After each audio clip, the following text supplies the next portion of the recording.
여러분께 채널에 오신 것을 환영합니다. 이번 시간에는 염자에 관한 이야기를 하려고 하는데요.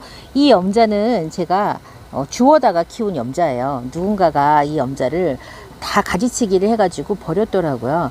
염자를 예쁘게 키우기 위해서는 중간중간 염자의 가지를 쳐줘서 염자가 좀 풍성해지게 해야 되는데, 관리를 하지 않으면 염자가 키만 쑥 커가지고 미워져요.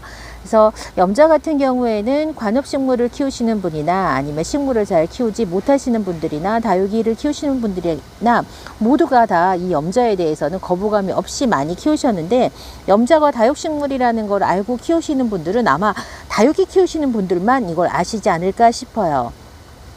염자 같은 경우에는 그 의미가 행운을 가져다 주고 불을 가져다 준다는 의미 때문에 개업식이라든가 아니면 집들이 선물로 많이 주게 되는데, 그렇게 일방적으로 받게 됐을 때는 이 식물에 대한 정보가 없잖아요. 그렇다 보니까 염자를 믿게 키워서 결국에는 유기되는 식물을 제가 염자를 제일 많이 봤습니다. 다육이를 막 시작하시는 분들이 봄, 가을에 다육이 그 농장에 가서 많이 사는 게 이 또 염자예요. 염자가 왜 많이 선택을 받냐면 염자의 색상이 너무 아름답기 때문에 그렇습니다. 지금 요거는 보통 염자고요. 요거 같은 경우에는 미니 염자예요. 미니 염자는 아악모하고 입장이 많이 닮았지만 서로 완전히 유전적으로는 형질로는 많이 다릅니다. 그런데 제가 키워보니까 성격은 둘이 비슷합니다.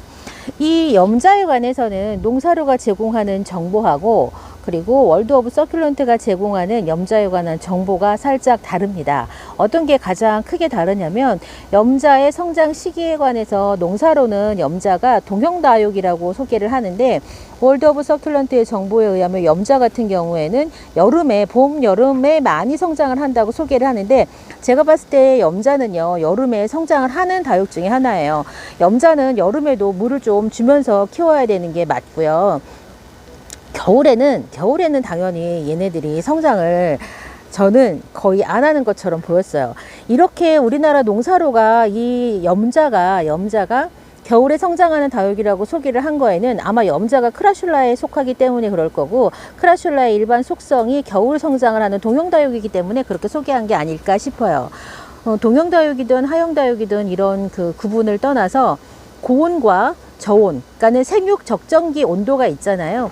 보통 다육식물은 15도에서 28도, 30도 미만에서 생육 적기에 있는데, 그 온도 미만에서는 성장을 잘 못하는 게 사실이에요. 그렇기 때문에 15도 미만, 보통 15도 미만에서는 성장이 둔화되고 30도 이상에서 또한 성장이 둔화되며 너무 고온기, 너무 저온기에 들어서면 얘네들이 휴면에 들어가겠죠. 그러니까 동형다육, 하형다육을 떠나서 식물의 특성이 그렇다는 겁니다. 염자는 크라슐라 오바타의 이름을 가지고 있습니다. 제이드 플랜트라고 보통 많이 불립니다. 돌나물과이고 유통명으로는 화월이라고 하는 유통명을 가지고 있기도 합니다. 관리 수준은 아주 쉽고요. 약간만 돌봐주면 키울 수 있는 다육식물입니다. 농사로는 가을, 겨울, 봄에 성장을 하는 겨울 생장형이고 여름에 휴면한다고 소개하고 있습니다만은 저는 생각이 조금 다릅니다. 생장 속도는 빠른 편에 속하고요. 생육 온도는 15도에서 35도씨로 이렇게 되어 있습니다. 여름에 휴면을 한다고 하는데요. 생육 온도를 농사로에서도 15도에서 35도씨까지 성장을 한다고 기록을 한다면, 보통 우리나라 여름이 35도씨에 근접하는 날씨가 거의 없고, 올해같이 이렇게 더운 날에나 그렇지 보통 30도 전후의 여름 날씨잖아요. 그런데도 불구하고 요 염자가 35도씨까지 성장을 한다면 우리나라 여름에서는 휴면기 없이 계속 성장을 하는 다육이라고 볼 수 있습니다. 성장기에 있기 때문에 여름에도 적정한 관수를 해줘야 되겠죠. 최저 온도는 3도씨로 되어 있습니다. 염자 같은 경우에는 우리가 겨울에 베란다 거리대에서 철수하는 다육이 1순위 중에 하나가 바로 이 염자입니다. 염자는 목대가 목대가 굵은 만큼 얘네들이 목질화가 천천히 돼요. 사실은 그 목대가 녹비단처럼 그렇게 아주 누물누물해요. 사실은 단단하지 않습니다. 그렇다 보니까 얘네들 추위에 굉장히 약해요. 광요구도는 밝은 빛이나 직사광선에서도 잘 견딘다고 합니다. 염자는 백분이 있거나 그렇진 않지만 그 약간 코팅된 느낌의 왁스 성분이 있어요. 그래서 얘네들도 직광에서도 잘 견디는 게 바로 요 염자입니다. 염자의 광요구도에 따라서 배치를 어디까지 할 것인가가 농사로가 제공을 하는데, 발코니 내측까지 이용이 가능하다라고 되어 있는데요. 발코니 내측에다가 놓으면 염자가 물이 드는 거는 보기 어려우실 거예요. 그리고 웃자람 현상이 약간 있을 수 있습니다. 물주기는 생장이 일시적으로 멈추는 한여름에 물을 너무 많이 주면 뿌리가 쉽게 썩는다라고 되어 있는데, 보통 우리가 한여름, 이 한여름 8월, 7월, 8월이라 하더라도 보통 다육에게 물을 관수하는 텀은 2주에 1회도 많다 이렇게 생각을 하기 때문에, 뭐 우리가 얼마만큼 자주 물을 그렇게 준다고 해서 뭐 3, 4일에 한 번씩 주는 게 아니잖아요. 2주에 한 번 준다면 여름에도 무난하게 키울 수 있는 게 바로 요 염자예요. 다만 초보자님들의 실수가 2주에 한 번이 이제 정기적인 텀으로 물을 줄 때 요 다육이가 그 뿌리가 건강해야지만 화분 속에 물이 완전히 다 마르는데, 건강하지 않은 경우에는 물 반응을 못하죠. 뿌리가 썩었을 때는. 그러면 화분 자체에서 말라가는 속도가 훨씬 더 진짜 느리거든요. 그렇기 때문에 물을 줬을 때 그 물 반응이 없으면 반드시 뽑아 갖고 봐야 되는데, 물 반응을 어떤 건지 의미를 잘 몰라 가지고 얘가 물을 줬는데도 시들시들해. 그래서 다시 또 물을 주고 해가지고 과습으로 뿌리가 썩는 이제 그런 문제가 생기는 경우가 있죠. 그렇다 하더라도 적심이 잘 되기 때문에 그런 다육이는 그냥 목대가 있어서 살릴 수 있는 가능성이 사실은 염자는 많습니다. 비료에 관한 정보는 봄, 여름에 액비를 격주로 주고 5월과 9월 초순에 2회의 비료를 주면 아주 잘 지낸다고 해요.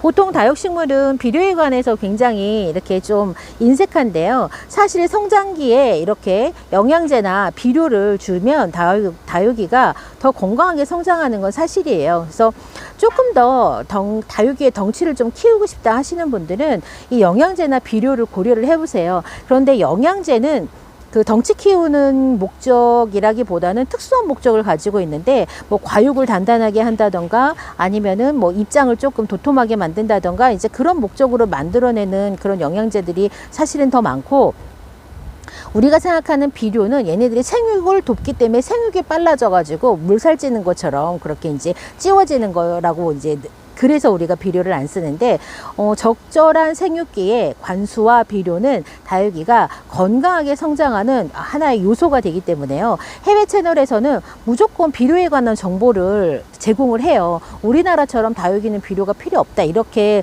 인식하는 곳은 사실 많지 않습니다. 그러니까는 비료에 관해서는 여러분들께서 조금 더 이렇게 생각을 조금 더 유하게 하셔가지고, 성장기에는 괜찮구나. 그리고 경험을 한번 해보세요. 경험을 한번 해보셔서 이 사용을 내가 해야 되나 말아야 되나 선택을 하시면 되겠죠. 햇볕이라든가 통풍 조건이 안 좋은 곳에서는 비료를 사용하시는 거는 그렇게 추천드리고 싶지는 않지만, 이렇게 키핑장이라든가 아니면 옥상 노지라든가 이런 곳에서 다육이를 키우시는 분들은 고려해 보셔도 좋은 조건입니다. 염자의 번식도 일반 다육식물과 똑같이 잎꽂이와 줄기꽂이, 꼬집기 등으로 번식을 시키시면 됩니다. 병충해 관리는 진딧물과 거미응애가 있고요. 사실 염자 표면에 하얗게 끼는 가루곰팡이, 흰가루곰팡이가 염자에서 잘 생긴다고 합니다. 고온다습한 환경이 되는 거는 배수가 잘 안 되면 잿빛곰팡이 병에 걸리기 쉬운데, 잿빛곰팡이 병은 꼭 이 염자뿐만이 아니에요. 사실 염자처럼 목대가 있는 다육이한테서 잿빛곰팡이가 생기는 일은 드물고요. 로제트, 땅바닥, 화분에 딱 붙어 있이 목대가 없이 그렇게 성장을 하는 에케베리아 다육이들한테 잿빛곰팡이는 솔직히 말해서 더 많이 번식을 합니다.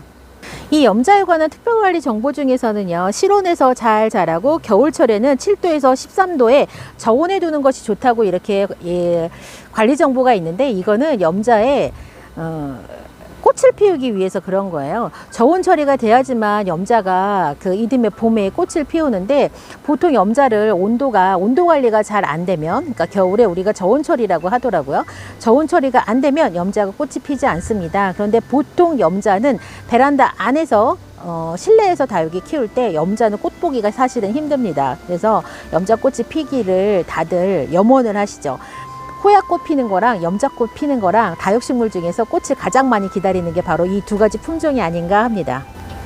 염자의 원산지는 남아프리카고요. 식물 분류는 크라슐라 속 돌나물과에 속합니다. 형태는 관목처럼 얘가 사랑받는 이유 중에 하나가 작은 나무 같은 느낌을 주기 때문에 아악모와 함께 사랑을 받는 게 바로 요 염자입니다. 엽색의 변화는 봄에 작은 별꽃 모양의 꽃이 무수히 많이 피어내지만 실내에서는 보기 어렵다고 농사로도 그렇게 이야기를 하고요. 자, 이렇게 라인부터 해가지고 물이 잘 되는 게 바로 요 염자입니다. 오늘 이 시간은 염자 키우기에 관한 농사료가 제공하는 정보를 알려드렸는데요. 기회가 되면 월드 오브 서큘런트 해외 채널의 염자 키우기 정보와 그다음에 염자의 흰가루병 고치는 거, 염자의 수영을 아름답게 하는 가지치기에 관한 정보도 추후에 업로드하겠습니다. 저는 오늘 이 시간 염자 이야기 여기에서 마치고요. 다음 시간에 다시 찾아뵙겠습니다. 그럼 안녕히 계세요.